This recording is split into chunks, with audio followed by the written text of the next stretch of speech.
Marathon ஓட்டத்துக்கு வேற யாரும் மேல ஏறக்கூடாது. அரை வாங்குவேன். ஏற்க அனுபவம் இருக்குல்ல.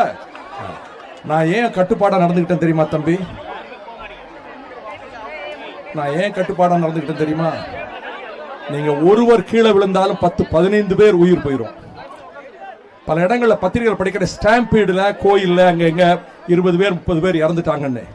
50,000 பேர் வர இடத்துல ஒரு பையன் கீழே விழுந்தாலும் அடுத்தடுத்து மேல விடும்போது 10-20 பேர் உயிர் போயிடும். இது புரியாம பல பேர் வேடிக்கை பார்க்க உள்ள அந்த நீங்க ஓடுற டிராக்குக்குள்ள வந்தாங்க. எங்க சத்யா இவங்க எல்லாம் சொல்லி ஒண்ணு எடுபடல. அதெல்லாம் எடுபடாது. மிலிட்டரியில பரேடு வாங்குறப்ப பனிஷ் பண்ணாதான் ஒழுங்கா ஓடுவான். இவங்க எல்லாம் சொல்லி பார்த்தாங்க, கேட்கல. அதனாலதான் போய் 10-15 பேருக்கு அறை கொடுத்த உடனே எல்லாம் ஓடி பிளாட்ஃபார்ம் நின்னாங்க. இல்லன்னா உங்க உயிருக்கு ஆபத்து ஏற்பட்டிருக்கும்.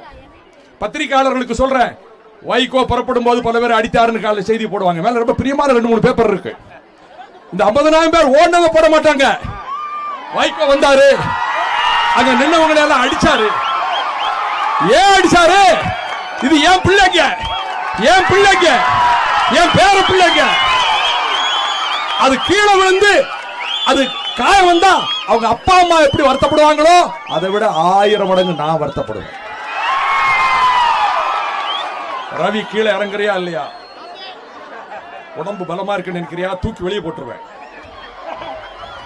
அதாவது தம்பிகளே, நான் பட்டாளத்தில் இருக்க வேண்டியவன் தெரியாம அரசியலுக்கு வந்துட்டேன்.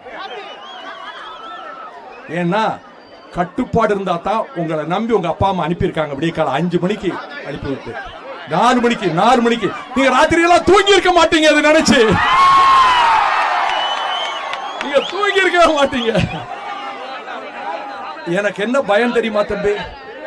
ஏதாவது ஒரு பையனுக்கு கை கால் முறிஞ்சிட்டா என்ன செய்யறது? ஸ்டாம்பீட் ஆச்சுன்னா உயிருக்கே ஆபத்தாயிரும். எப்படின்னா ஒரு பையன் விழுறான்னு வையே, அடுத்த விழுவான், கண்ட்ரோல் பண்ண 50-100 பேர் விழுந்துருவாங்க. கீழே விழுகிற 10-15 பேர் உயிர் போயிடும். இதுக்காத்தான் எவ்வளவோ எங்க ஜீவன், எங்க அம்பியாவதி, சத்யா, முராத்து சொல்லி பார்த்தாங்க. ஒன்னும் எடுபடல, யாரும் கேட்கல. இவங்க சொன்னா எப்படி கேட்பாங்க? நான் தான் இறங்கி போறேன், அடித்து தூக்கி வெளியே போட்டேன். 10 பேர் கார விழுந்த உடனே 200 பேர் பிளாட்பார்த்தை ஒழுங்கா ஏறிட்டான். அதனால அடி உதவுற மாதிரி சில வேளையில அண்ணன் தம்பி உதவ மாட்டான்னு பட்டிக்காட்டுல பழமொழி சொல்லி வச்சிருக்கேன்.